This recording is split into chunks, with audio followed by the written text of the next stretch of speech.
Sensation, le MAG. Bonjour à tous, bienvenue sur Sensation en association avec TV78. Je reçois aujourd'hui Fanny Debré, chargée de développement artistique de la commanderie de Saint-Quentin-en-Yvelines. Bonjour. Bonjour. Alors la commanderie organise des événements sur le territoire de Saint-Quentin-en-Yvelines. Quels sont vos objectifs au quotidien ? Alors au quotidien, nous on travaille à mettre en place tout un programme d'activités culturelles et de loisirs à la commanderie et sur tout le territoire de Saint-Quentin-en-Yvelines. La particularité de la commanderie, c'est de proposer des activités qui sont en lien avec 4 disciplines, qui sont les sciences, la danse, les écritures contemporaines et les arts visuels. Et ça se décline en tout un programme d'expositions, de rencontres, de spectacles, d'ateliers à destination de différents types de publics. Alors la culture est un élément important sur le territoire, mais aussi en France en règle générale. Quelle est la fonction de la culture selon vous sur un territoire comme Saint-Quentin-en-Yvelines ? C'est de permettre la découverte déjà, puisque l'idée étant de proposer à la fois des temps d'échange, de pratique, de faire venir des intervenants d'horizons différents. Donc on est vraiment sur répondre aussi à la curiosité et à l'envie de découvrir, et aussi se faire se rencontrer différents publics, puisqu'à l'occasion de ces spectacles, ces ateliers, etc., on a vraiment l'idée de faire que chacun puisse aller à la rencontre de l'autre grâce à différentes thématiques. Et quel est le public visé par vos événements, vos ateliers ? Est-ce que vous ciblez justement une certaine catégorie d'âge, ou est-ce que vous voulez une rencontre intergénérationnelle finalement ? Alors, le programme de la commanderie, ça adresse vraiment à tous les publics. On a certaines activités qui sont spécifiquement pour certaines tranches d'âge, par exemple sur les enfants, d'autres seulement pour les adultes. On a des ateliers parents-enfants, donc là, ça va être à destination d'un public familial. Et on a aussi des gros événements qui, là, sont vraiment fédérateurs et sont ouverts aux familles, aux adolescents, aux enfants.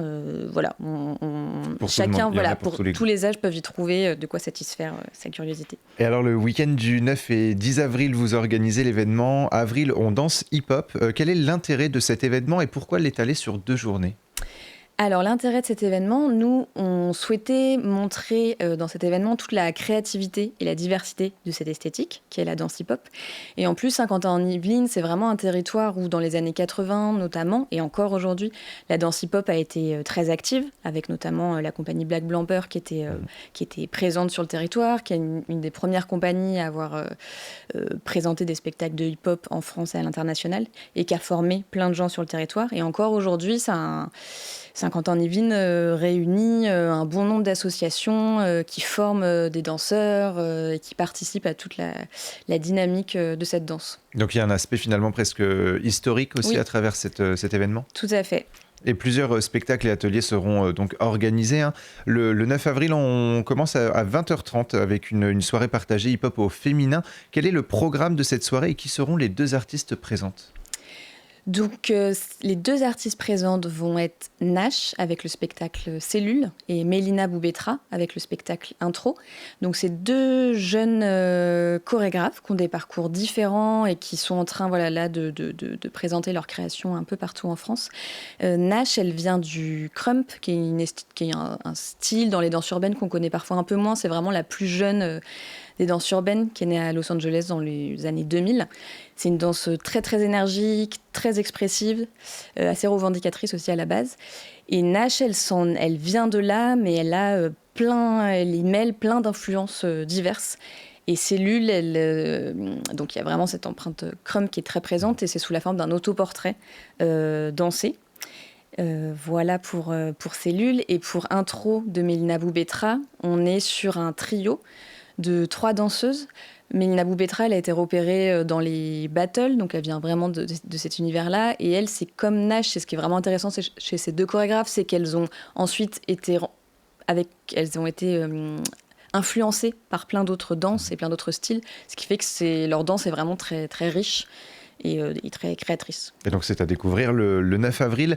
Le dimanche 10 avril, vous permettez à 3 compagnies du territoire de faire découvrir leur univers artistique. Alors qui sont ces compagnies ? Alors on aura des danseuses de la chorégraphe Maria Mendy. On aura également le groupe B3 Junior avec le spectacle Réaction. Et on aura des danseuses du groupe Difradia, pour présenter le spectacle Back to Africa. Et donc c'est vraiment 3 compagnies dont les danseurs sont de Saint-Quentin-en-Yvelines, sont selon les groupes, sont des danseurs amateurs, semi-amateurs ou en voie de professionnalisation.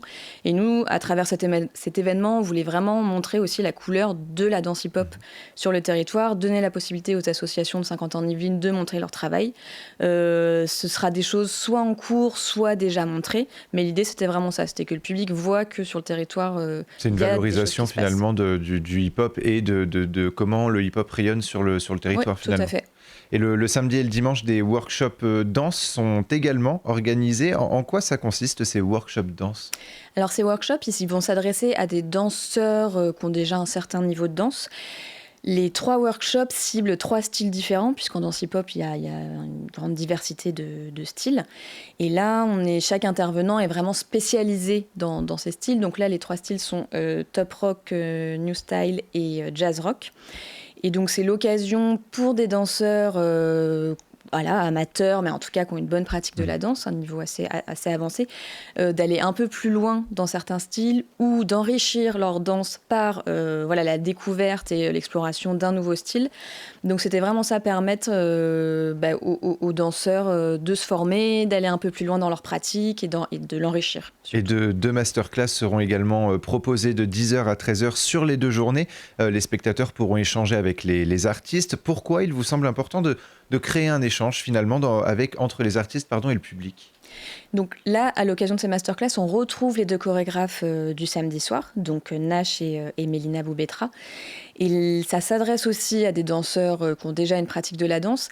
Et l'intérêt vraiment de cet échange, c'est de découvrir d'une toute autre manière un univers artistique, des processus de création. Parce que là, c'est vraiment ce qu'elles vont montrer, ces chorégraphes, c'est qu'elles vont travailler faire traverser aux danseurs ce qu'elles ont fait, elles, pendant leur temps de création. Ils vont traverser ensemble les différentes étapes et ça permet une vraie immersion dans un univers artistique singulier. Et pour finir ce week-end, vous organisez des ateliers autour de la culture hip-hop. Alors le samedi 9 avril, l'atelier portera sur le graphe. Alors qu'est-ce que c'est le graphe ?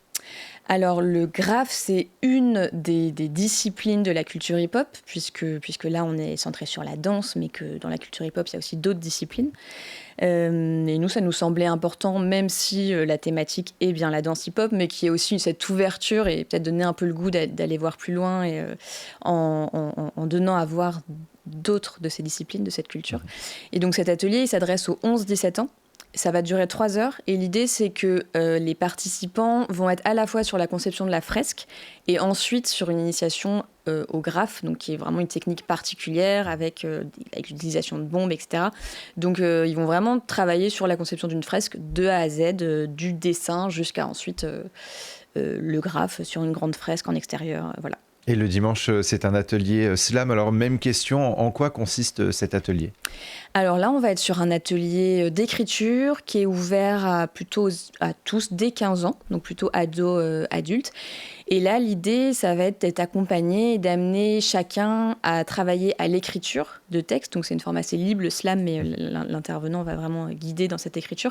Et ensuite, le slam, c'est vraiment aussi le fait de dire son texte.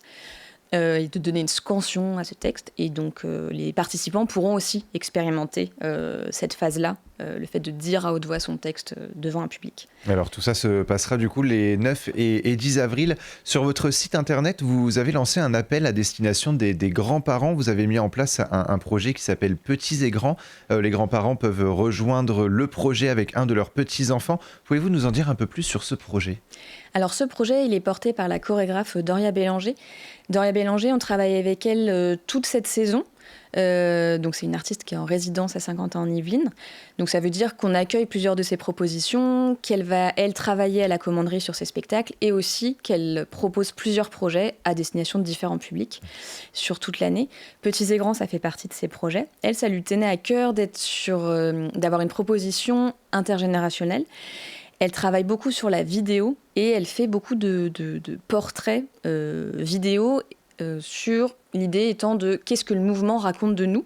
Elle a commencé par le faire avec des danseurs professionnels et ensuite elle l'a fait avec des gens qui n'étaient pas du tout danseurs mais qui avaient aussi plein de choses à dire, à raconter par le geste et le mouvement. Et là, à l'occasion de cette résidence, elle avait envie de le faire avec des binômes, un grand-parent et un des petits-enfants. pour voir comment le mouvement, qu'est-ce que le mouvement peut raconter d'une relation entre un grand-parent et un de ses petits-enfants. Et on pourra en parler dans une prochaine émission. Merci beaucoup Fanny Debré d'avoir été avec nous sur Sensation. Pour plus d'informations, on peut se rendre sur le site lacommanderie.sqy.fr. Et pour revoir ou réécouter cette émission, rendez-vous sur notre site et application Radio Sensation.